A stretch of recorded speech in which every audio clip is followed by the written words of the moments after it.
Hello, everyone. Welcome to another episode of the White Belt MMA podcast. And it's an absolute pleasure to have on the show today the 2021 lightweight champion of the world, Raush Manfio. How you doing, my man? I'm doing great. I brought my daughter today. Thanks for inviting us. Let's talk. Yeah, man. Yeah. So pretty much, man, I gotta ask you, how's life been since winning the championship a couple weeks ago, man? You won $1 million. You're the new lightweight champion of the world. So how's life changed for you, my man? To be honestly, the only thing what changed after the fight was this new car. The All rest right. is the same. I still change diapers. Still take care of my wife and daughters driving me crazy. The life's still the same. There you We are go. super happy, super proud. We're gonna move for a new apartment this weekend, but like we are the same. We are very happy, but with kids, it's impossible. You change too much your style, you know. No, So 100%. it's really good to have kids because they keep you humble. Yeah. Doesn't matter what you need, change up a diaper full of poop. So It's it's true. good for you, keep you humble. Yeah. Yeah. Haush, that's like one of the main things why I wanted to talk to you too. Cause like in every interview I've seen you in, you've always seemed so humble about like your upbringing and your story and everything like that. So I kind of wanted to talk a little bit about that. So like, dude, start from the beginning. How'd you get into MMA? Because I know I heard you say like, you love MMA, and like if you could be doing, I mean, you could be doing anything else, but you decided to do MMA because you love it. But how did that love start? When I was 12, I started martial arts to lose weight, and after a couple months, I really liked it to train. So I started training Muay Thai. I started in Taekwondo in my school, Taekwondo, and I moved to train Muay Thai because I have a cousin. Even today he own gym of Muay Thai, and he invited me to train with him at the at the gym he used to train. Mhm. So I moved to train Muay Thai, and I love it. And I think in the very first amateur fight I did Muay Thai, I won the fight by knockout in the third round, and have like 1,500 persons Wow. in the show watching the fight. Hmm. And I was so nervous, but I also was like, I love it. The Hmm. crowd, the person scream like he kill him, like and I was a kid, I was 13. Yeah. So something changed inside of me after that day, and I knew for sure one day I would be a professional fighter. And Hmm. since that day, I training with the adults. I moved to other gyms. When I was 19, I moved to Rio to train to Nogueira with Minotauro, Anderson Silva, Minotauro. Hmm. So, and God always have been blessing me to know extraordinary persons. So I was training, and in the middle of nothing, like I was like, Anderson Silva was there. Yeah. What? Anderson's here? So I could ask him some for advices, like what technical advices, you know. Hmm. So I always have been surrounded for extraordinary professionals, Hmm. and this was my biggest blessing from God. And I always want this. If I told in an interview, if I would born rich, I would make this for free Hmm. Hmm. because this is my passion, my real passion. You know, Hmm. I love to try. I just hate the waiting cut, but Yeah. the rest I love it. So for me, it's easy. Like the process. I love this process to be a Hmm. fighter. Hmm. So I always want to be what I am today.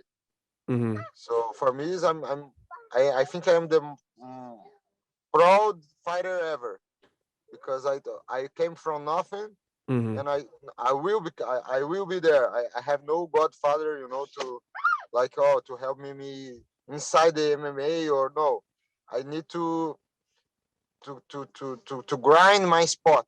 I need to make, okay, I'm here, my name is Raush, and I want to be a professional like you guys.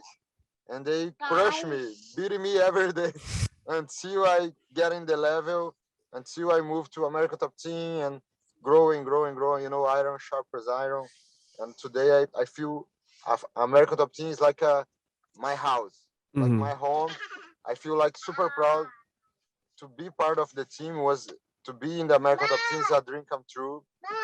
So for me, this is just happiness. Like I really picked this. It was not like, oh, I need, no, I wanted. And like for like American Top Team, like how'd you get connected with the team there? Was it through your connection with the camp with Anderson Silva and Monotaro, or did you just like actively like decided to, you know what, I'm gonna make the move to the United States and I'm gonna go to the American Top Team and see if they take me to train with the team?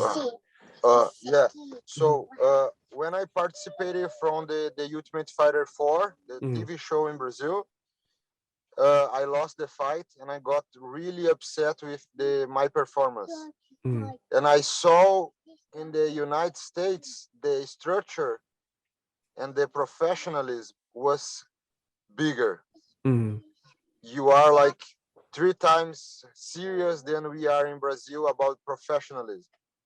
So I thought, man, I need to this because I am very disciplined, but I have no structure. Like I have a good structure, but I want to move for the best structure to see how distant can I go, how far can I go if you give me the right, the right conditions. So my old manager, he's my friend even today.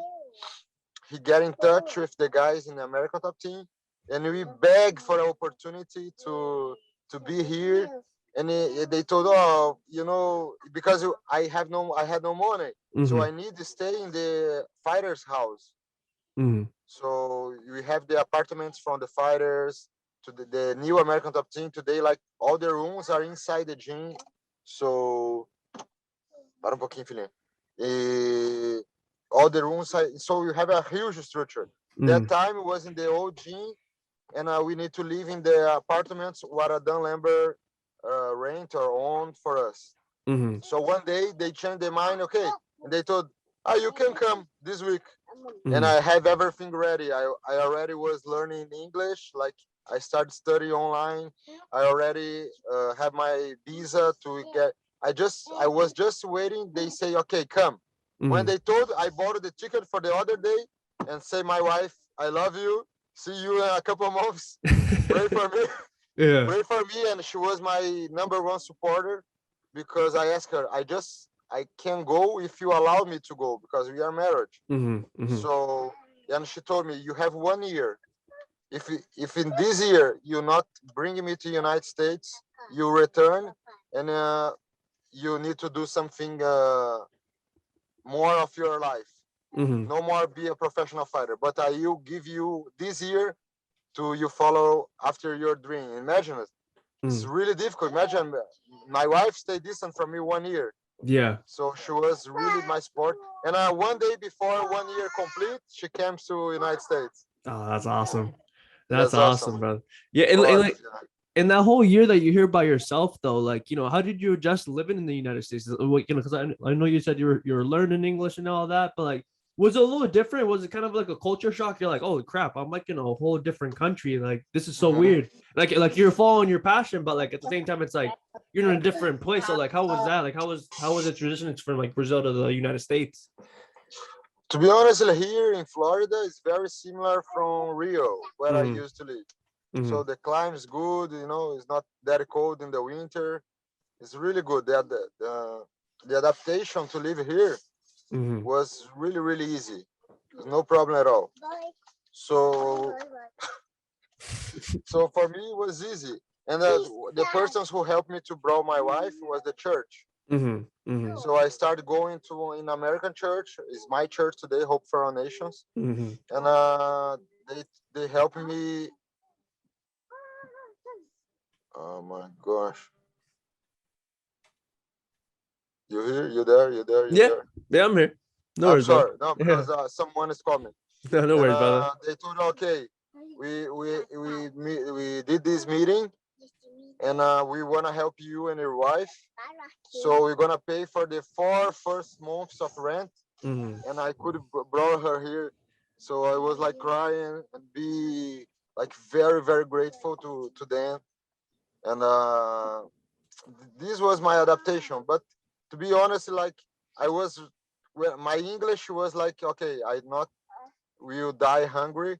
I knew how to go to a restaurant, so to go to the supermarket to buy the groceries was not a problem. Yeah, só um pouquinho. And deixa o papai falar. I truly regret from the bottom of my heart to bring this kid for the interview. No worries. If anything, she's gonna be the star of the interview. So yeah, exactly. So it was very. So the main difference, I think, was in the beginning the trainings was a little bit harder than I thought, especially the wrestling sessions. Different level in Brazil, and but this was like after 1 month I was feeling good, and I think the English was the hardest part when you wanna introduce yourself and share about your history, and you have no words to use. It's like you feel like useless. Like, man, I can help you, or I can't. I want to share my testimony. I want to tell my history, and I can't. This is terrible. And I don't know why the Brazilians here, when they get into United States, not all, but like unfortunately, the biggest part, they forgot how difficult it is when you first get in here. yeah, And instead they help you to grow. Like, no, I not will let you pass what I come through when I came the first time in the States. No, they try use you. Like, okay, if the regular work time is like $15 hour, they're gonna pay you 8. oh man, Say yeah. So yeah, and when you come from another country, you for you is really good, because even this 8 is a lot better than our country. So even the persons at the beginning, I need to learn how and who I can trust or not. yeah, So this was the difficult part, but thank God I found this awesome church, like my family church, and they support me. They help me to improve my English. yeah. They are like, I play guitar in the church. So today I feel like, no, Florida is my home. It's not Brazil anymore. That's awesome, brother. And then like in the gym, like how like you said, like I come in here, it was kind of hard, kind of like to introduce yourself because you didn't know the language as well. Was there anybody in the gym that kind of like along the way kind of helped you along and helped your English? I know you said the church helped you as well, but was there anybody in the gym that helped you too? No. The Brazilian fighters was awesome. Yeah. Like we help each other, like help to, like Thiago Moises, I think was the guy who spoke the best English that time. He, like Antonio Junior, Shoeface, cara de sapato. So these guys, we all live together, like me, Leandro Silva, Thiago Moises, Antonio, I forgot his last name, Antonio Silva? It's Shoeface, yeah. Yeah. And, Marcos Rogério. So all the guys from the UFC, and I was inside it. So we always help each other, Santiago Ponzinibbio, this guy. We always live together in the same no, it was not penthouse, it was townhouse. Yeah. It was 4 apartments, and it was like in the two apartments in the top, in the second floor was Brazilians. In the right corner to the first floor was Russia, and Americans in the other apartment. That's actually pretty cool. Yeah. Was like a big brother. Yeah. If anything, it sounds like a big college dorm room, to be honest. Yes, was. But we Brazilians were the craziest guys ever. Any good food though? You guys were bringing the good food though, like some steaks, anything like that, like in the dorms. Yeah, sometimes we make some barbecues, Yeah. but we live very good together. There It you go. was nice. It was nice. That's awesome, brother. Yeah, man. So as your career continues and everything like that, this is the biggest biggest part that I really wanted to talk to you about is you had an interview that you were talking about how you were this close to retiring from competing in MMA, and you said that your wife was like the big reason why you decided to keep on going. So talk about tell us a little bit about that because I mean like everyone kind of has that story. They're trying to pursue their dream and then sometimes things get tough, so it's like we need that support system. So if you tell a little bit about your story and how your wife helped you get through it and helped you continue your career. Yeah, so I think this very difficult part in my life started 3 years ago, like 3.5 now, but the last 6 months was really good. Mm-hmm. So when before my first daughter is born, I did my last fight on Titan FC. I used to be the champion, Mm-hmm. and I lost that fight, but I still the champion because the guy don't make the weight. Mm-hmm. He was 5 pounds over the class, so I still the champion. But I got really upset because I thought, man, I'm fighting these high level guys for almost no money, Mm-hmm. and I want to go in a better, associated, and I need to move. And Mm-hmm. I asked to finish my contract on Titan, and but I never imagined I would stay like 3 years with no fighting. Otherwise, Mm-hmm. I would stay on Titan. Yeah. But so I have these sponsors who gave salary in the very first month. So in the very first months, I was comfortable. Mm-hmm. And okay, we need to find a new show to fight. But this didn't happen. After Mm-hmm. 1 year, I lost my second sponsor because, of course, I was no fighting. Mm-hmm. He would not. And I got desperate. I was okay, how I can provide to my family. I have a daughter. And what can I do? For me, it was like I was trying all I could to find I offered to fight for free to not lose the sponsorship. Yeah. And okay, but this didn't happen. So I need to work. But the problem was I never worked in my life before these 3 years. Mm-hmm. I always have been in the professional fighter, an Mm-hmm. athlete. Because since I was 13, I invest my life to become a professional fighter. Mm-hmm. So for me, was really difficult. I didn't know how to put a nail in the wall. Mm-hmm. Mm-hmm. Yeah. So I need to learn everything. And I have some friends who, okay, come work with us because I need to survive. I need to Yeah. provide to my family. And Mm-hmm. even if you know nothing, we're gonna teach you like handman stuff. Mm-hmm. Little repairs, tile, this kind of stuff. This part of construction stuff. So Mm-hmm. I started doing that. Eventually, I moved to working in the hospital to make these little repairs inside a Brazilian company who helped me a lot. But at this time, I was really sad because I almost got in depression Mm-hmm. because I was not training how I was supposed to train. So I was like, man, I come to United States to be a champion, not to be a cleaner guy. Mm-hmm. So I was like, I couldn't see the light in the end of the tunnel. So Mm-hmm. for me, it was the terrible moment for me, because if you don't have perspective, you have nothing. Mm-hmm. Because the life can go really hard, but if you have perspective, you have your dreams, you can go through. Mm-hmm. But when you lost the perspective, like I almost lose my faith because I was God. I told you help me. You would help me. Yeah. And this is like I can better I receive food from the church, help all my friends. They knew I was giving my best. So eventually they this is an offer for your life and your family. They gave me like a $100, and this like every month I receive some help. So I'm Mm-hmm. very very grateful. But that time I was like super sad Mm-hmm. because like man, this is not supposed to be like. I not dream to live like that.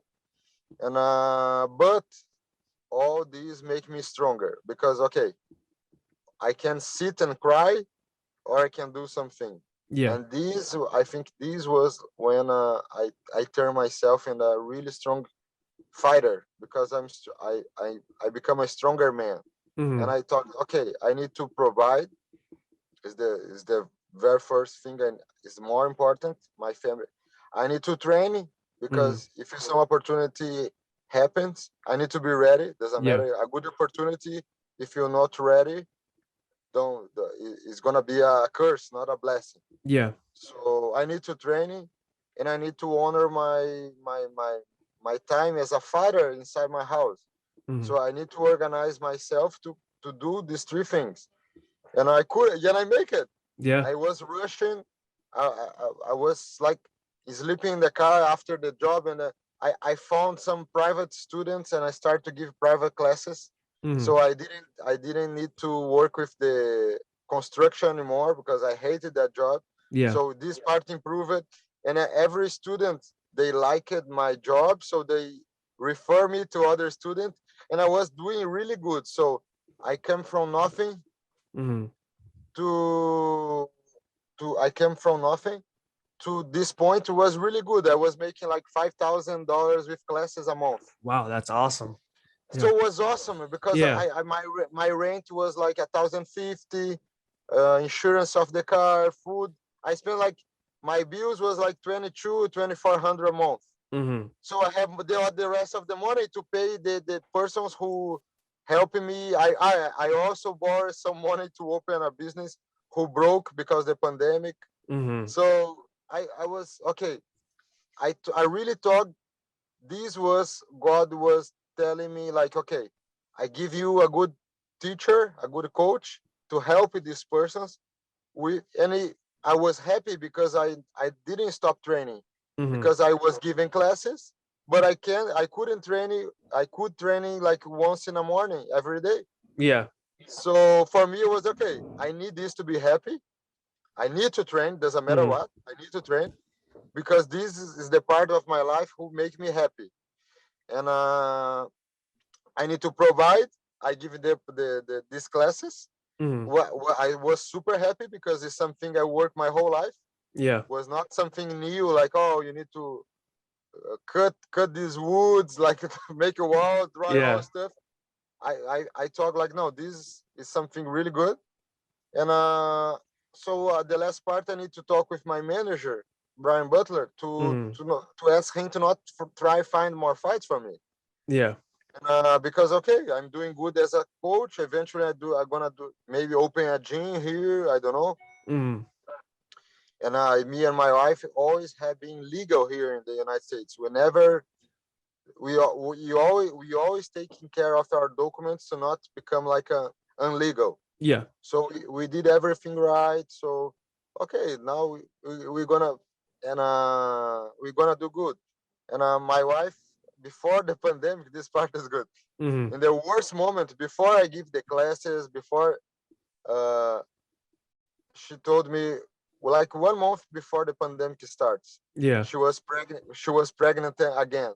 Mm-hmm. Oh man. So that was so for me was so terrible, so Yeah. terrible. So my financial situation was so awful, Yeah. and this pushed me to make like, no, okay, I am the zero. I can't go down. I Mm-hmm. I already is the bottom of the situation. So for me, okay, I just can go up now, and Yeah. I did. So thank God I can see the God hand in every step of the process. And when I spoke with Brian Butler a couple months after I started giving, this was this year already. Yeah. So when 2021 started, I was doing good, but I no fighting almost 3 years. Yeah. And I spoke with Brian. Okay, uh, don't try find for my fights for me. I want move to I gonna give classes, maybe open a gym eventually. Mm-hmm. I'm doing good with this, and I'm truly happy you for everything. I'm truly grateful for everything you did for me. Mm-hmm. But I think God don't want me to be, still being a professional fighter. and he asked me for one more month.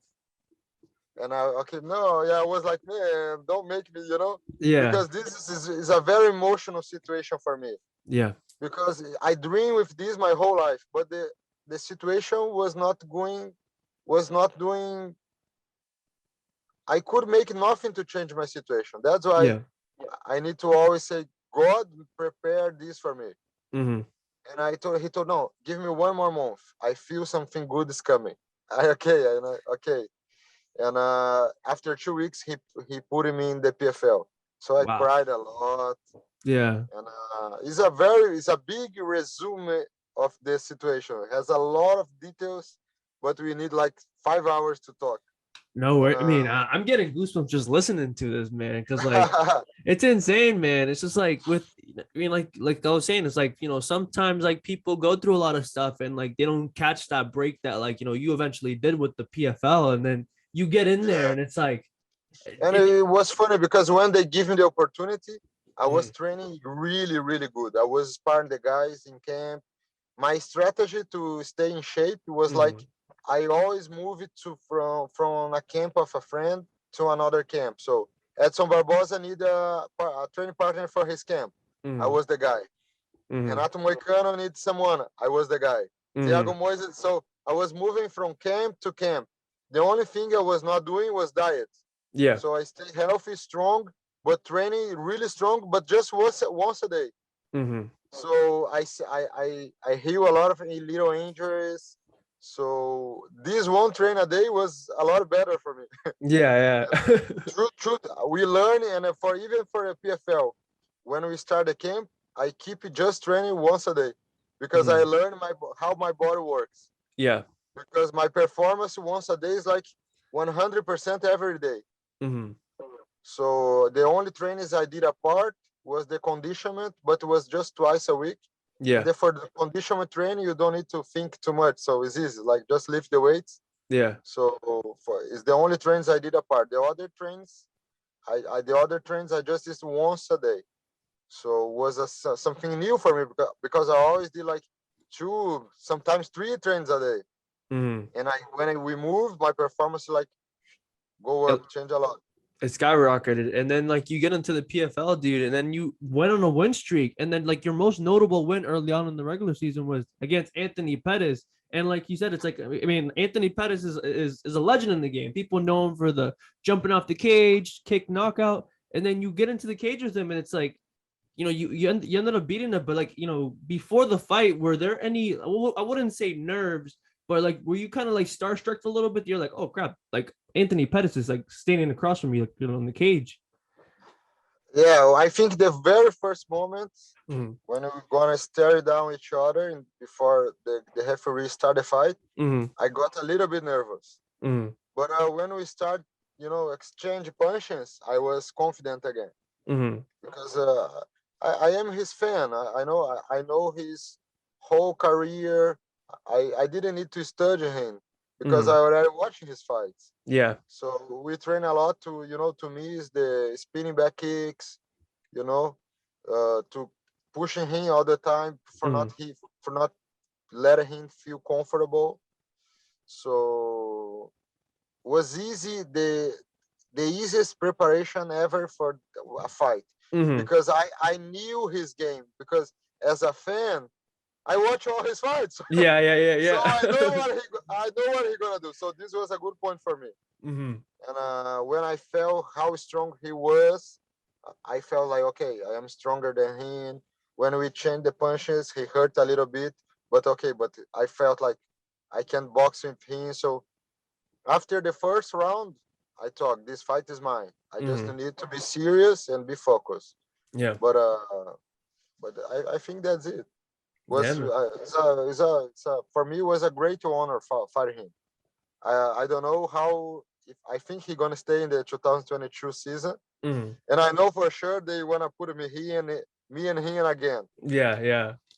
So it's gonna be a pleasure again. Yeah. After that fight though, did you just get like a boatload of like social media like following after that? Did like your like social I media following think go like yeah, that? I think I gained like 1,000 followers in 24 hours. Oh man. So Was, was the was good. was the phone And then battery for dying a me, little bit too much with the and, notifications popping up? and for me, I gave a lot of interviews like in the for journals. What I really liked watching, Mm-hmm. really famous guys in Brazil wanna know about me, how I was feeling about beating Anthony Pettis. Mm-hmm. So I think after that fight, I put my name in the market forever. Mm-hmm. Mm-hmm. So that was the fight who changed my life. Mm-hmm. The finals now changed my financial life, Mm-hmm. but the fight against Anthony Pettis changed my career forever. Yeah. And then, fast forward to like, like you said, the final, like the finals change your financial life. And then like, Yeah, the post fight, like interview, like, I mean, like you saw the emotions, it got to you. So like in that moment, were you just remembering all the tough times, like in that little thing? Like, was that like the moment that you're like, man, like finally, like not like a sigh of relief, and like my dream is finally accomplished. You know what I mean? That being the champion of PFL, one of the biggest organizations in the sport. Yeah. for me it was yeah, I remember everything, especially the last years. Like the three last years, because was the moment where I was like depressed. I was like, man, I work so hard and now I gonna finish here. Mm, And but also he's taught me how to trust really, if I was a Christian or not. Or you trust God or you don't trust. Does exist half trust. So or you like, no, I trust. It doesn't matter what. He has the better for my life. mm-hmm. And I just need to honor him and put him first. Eventually something good will happen. And this goodness was better than I thought. Man, that's awesome, brother. That's awesome. I mean, like I said, I'm getting goosebumps just listening to the story. I'm like, yeah, man, they should make a movie out of your story, man. That's awesome, man. Yeah. I think this is gonna happen. I think this is gonna happen. There you go. I can't wait to see it. Because So, this year was like, mhm, even for me, sounds like a really good history. big time, my man. So now, man, like this is like, you're the PFL lightweight champion. You got some time off. So like, what's the schedule not like now, preparing for the 2022 season? Like when do you go back into Yeah. training, and when do you start to ramp things up again? I'm already training, but I'm Mm-hmm. working out. So book season now. Eating a lot and recover the little injuries. Next Mm-hmm. week I'm gonna restart slowly the martial arts training. Muay Mm-hmm. Thai, boxing, make pads, little by little, but a focus in the recovering the body. My chins still hurts from the fight. I kicking a lot, Mm-hmm.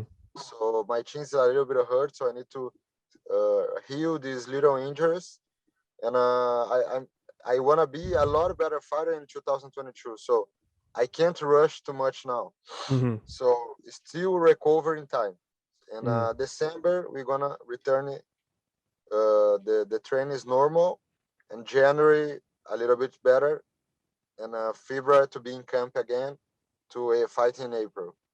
Yeah. So I will not rushing or spar like now right now. No, Mm-hmm. I, I need to recover to be a better fighter in 2022. So now I have the time, and I thank God I have the financial conditions to invest on myself. That's awesome, brother. And, I can't wait to see it. I'm sure that everyone watching this video can't wait to see it. So, before we go, man, do you want to plug in your social medias, like your Instagram, if you have a Twitter, like down below, so I can, everyone watching can go and follow you? Yeah, yeah. Please follow me on my Instagram. Instagram is better. I like more than Facebook. So it's Raush, Raush Manfio. And Mm-hmm. you put Raush, I am the first in the list. So don't worry, you're gonna see my picture with the belt. And thank you for I wanna just thank the fans also. I always tell after my interviews, like, I need to honor who put me here is God. So if you are doing bad, like with struggles, with problems in your life, I know everybody has problems, but I know who is powerful enough to find the right way for your life is Jesus Christ. Mm-hmm. So he brought me here from nothing. I was quitting, and now I am the world champion millionaire. Mm-hmm. So if someone told me this 3 years ago, I would say no. This is impossible. This takes a little bit more time. Or this, no, yeah, maybe. But God showed me with Him. I just need Him. Mm. It's the only thing I need, and the rest is history. So this one, the message I wanna bring for the persons who are watching me, to be faith, to have faith, because it's not because I was struggling the time. I couldn't make it nothing for myself. I was giving my best, but my best was not enough. Mm. But when God get into my history and told, okay, I am enough, He opened this door where has no wall, Mm. and He make me a champion. So the glory, the honor, is all to God. I just want to have a fun. That's The fun awesome. is for me to fight Yeah. because I always love this. Mm. But the glory, the honor is for God. It's for the name of the Jesus Christ, who really, I think He make me able to do this. For I honor His name exactly how I am doing right now, Mm. because this is the most important part. Be the champion is the funnest part. Mm. Fight is the funnest part. The most important fight is my testimony impact the persons who are watching me. Mm. And even we have a lot of struggles even now, because if you have a family, you have problems. Mm. So like I told you, this is good to keep you humble, Yeah. but we try put God first always, and we have been seeing how good He are for us. Yeah. Well said. Beautifully said, my man. So once again, Haush, thank you for the time. Hopefully we can get to do this again in the future. And yeah, man. To everyone watching, peace. Us.